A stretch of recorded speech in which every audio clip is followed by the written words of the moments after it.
दोस्तों, तो आप सभी कैसे हैं? उम्मीद करते हैं आप बहुत अच्छे होंगे। तो आज की इस कक्षा में सीखने से पहले आप सभी का इस वीडियो में जय हिंद। तो चलिए क्लास को स्टार्ट करते हैं।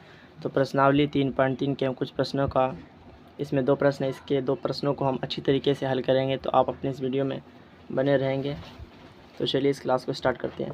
तो सवाल नंबर प्रश्नावली 3.3 के, ये 9वीं क्लास का कक्षा का प्रश्नावली 3.3 का प्रश्न नंबर 1 है। किस चतुर्थांश में या किस अक्ष पर बिंदु -2, 4, 3, -1, इतना इतना और -3, 5 स्थित है?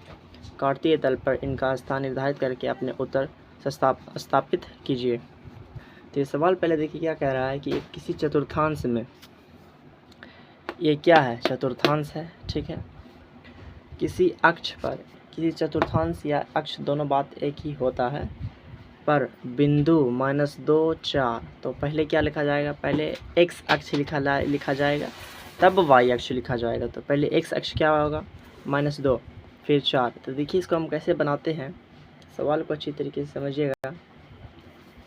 तो पहले क्या दिया हुआ है? -2 दिया हुआ है।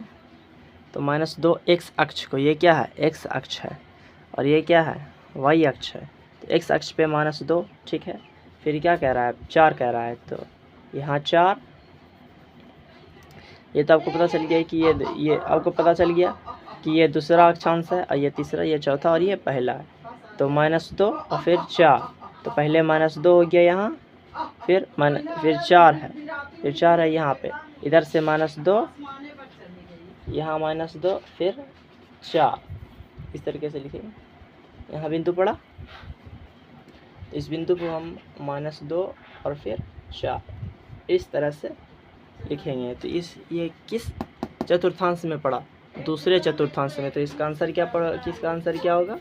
दूसरा अक्षांश होगा। क्या होगा? दूसरा अक्षांश होगा। चलिए इसके बाद देखेंगे। इसके बाद क्या है? इसके बाद है कि 3, -1 है। क्या है? 3 है, -1 है। तो ये किस चतुर्थांश में पड़ेगा? देखिए, तो 3 है, पहले x अक्ष को रखेंगे। पहले क्या रखेंगे? x अक्ष को। 3 है यहाँ, फिर क्या है? -1 है, तो -1 y अक्ष वाला होगा। तो y अक्ष कहाँ है? -1 का, तो -1 का यहाँ है। पहले 3 x अक्ष का यहाँ, फिर -1 है, 3, फिर -1। ये किस चतुर्थांश में आ गया? चौथे चतुर्थांश में आ गया। ये भी सवाल बन गया।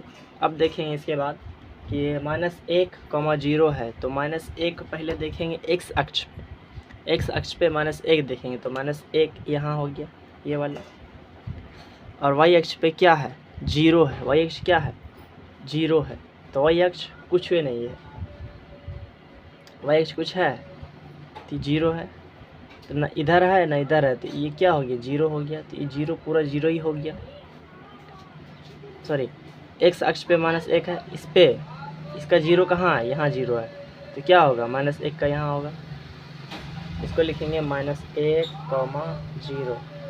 ये किस चतुर्थांश में? ये चतुर्थांश में नहीं आया, ये x अक्ष पर आया। कहाँ पर आया?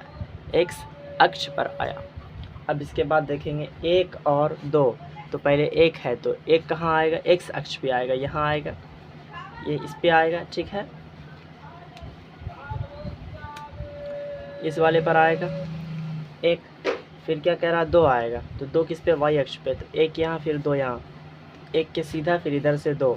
तो 1, 2 किस अक्षांश में आया? पहले अक्षांश में आया। इधर से नीचे से 1, x अक्ष से 1, फिर y अक्ष से फिर 2 आया। ये y अक्ष है, ठीक है। 2 आया। तो किस अक्षांश में आया? ये बिंदु किस अक्षांश में आया? एक अक्षांश में आया, चतुर्थांश 1 में आया। तो ये सवाल हुआ। फिर इसके बाद लास्ट है कि -3 और -5। तो -3 कहाँ देखेंगे? पहले तो -3 x अक्ष पर देखेंगे। तो -3 x अक्ष यहाँ है। फिर क्या कह रहा है? -5 है। तो -5 यहाँ, -3 इधर से, -5 इधर से। क्या करेंगे? पहले का समझ में आया कि -3 -5 पहले किसको करेंगे? तो पहले x अक्ष को, पहले x अक्ष, फिर y अक्ष। तो पहले x अक्ष में क्या है? -3 उठा के उसका कान पकड़ के यहाँ लेके चले आए। फिर y अक्ष में क्या कह रहा है? -5 कह रहा है। तो यहाँ बिंदु लगाएंगे, -3 -5। ये किस चतुर्थांश में आया? तीसरे चतुर्थांश में। किस चतुर्थांश में आया? तीसरे चतुर्थांश में। तो ये सवाल कंप्लीट हुआ। अब बढ़ते हैं नंबर 2 की तरफ, अच्छी तरीके से समझिए। तो देखिए प्रश्न नंबर 2 कह रहा है, ठीक से देखिए, कि अक्षों पर दूरी का उपयुक्त एकक लेकर नीचे सारणी में दिए गए बिंदुओं को तल पर आलेखित कीजिए। इस पर बिंदु देकर दिखाने के लिए कहा जा रहा है। तो चलिए इसे हम बनाते हैं। तो x का मान पहले दिया हुआ है -2 फिर 8। तो x अक्ष पे ये x अक्ष है और ये y अक्ष है, ठीक है। तो इस पे क्या कह रहा है? -2 पहले कह रहा है। तो -2 कहाँ है? -2 यहाँ है। फिर क्या कह रहा है? y अक्ष पे 8। तो y अक्ष पे 8 यहाँ है। 8 किस में है? प्लस में है। एक बात का ध्यान रखिएगा, 8 किस में है? प्लस में है। चलिए स्लाइड ऑन कर देते हैं, दिखेगा आपको क्लियरली, ठीक है। यहाँ 8 है। तो इस तरीके से यहाँ तो -2 और फिर 8 यहाँ लिखेंगे, -2, फिर 8 इस तरह से, ठीक है। दिख रहा है आपको क्लियरली? फिर देखिए कह रहा है कि -1 x अक्ष पे -1 फिर y अक्ष पे 7 कह रहा है। तो -1 फिर y अक्ष पे यहाँ 7 कह रहा है। कहाँ कह रहा है? यहाँ कह रहा है, यहाँ से -1। तो इसको हम लिखेंगे -1, 7 इस तरह से लिखेंगे, ठीक है। नहीं दिख रहा आपको? चलिए क्लियर लिखते हैं, -1 फिर 7 इस बिंदु पे, ठीक है। फिर देखिए ये 0 कह रहा है। तो x अक्ष पे 0 यहाँ आ गया, ठीक है। फिर y अक्ष पे -1.25 -1 इधर आ गया। फिर 2 और 5 है, दशमलव के बाद 2 और 5 है, तो इसका एक हिस्सा यहाँ ले लेंगे, ठीक है। इस बिंदु पे हम दर्शाएंगे, यहाँ पे इस बिंदु पे। तो यह होगा 0,1.25 इस तरीके से, ठीक है। फिर देखेंगे इसके बाद हम कि ये माइनस में है, ठीक है। बड़ा लिखते हैं तब आपको दिखेगा बेहतरीन तरीक़ा से। इस बिंदु पर 0 फिर -1, 2, 5 ये यहाँ इस तरह, ठीक है, दिखा। फिर x अक्ष पे 1, x अक्ष पे 1, इस पे y अक्ष पे 3। तो y अक्ष पे 3 कहाँ? यहाँ है, 1 के सीधे में 3 के सीधे में। तो इस अक्ष को, इस बिंदु को हम कहेंगे 1, 3 वाला बिंदु, ठीक है। फिर इसके बाद देखिए इस चैप्टर का अंतिम लास्ट पॉइंट, क्वेश्चन का लास्ट पॉइंट 3 क्या है? x अक्ष का 3 है, ठीक है।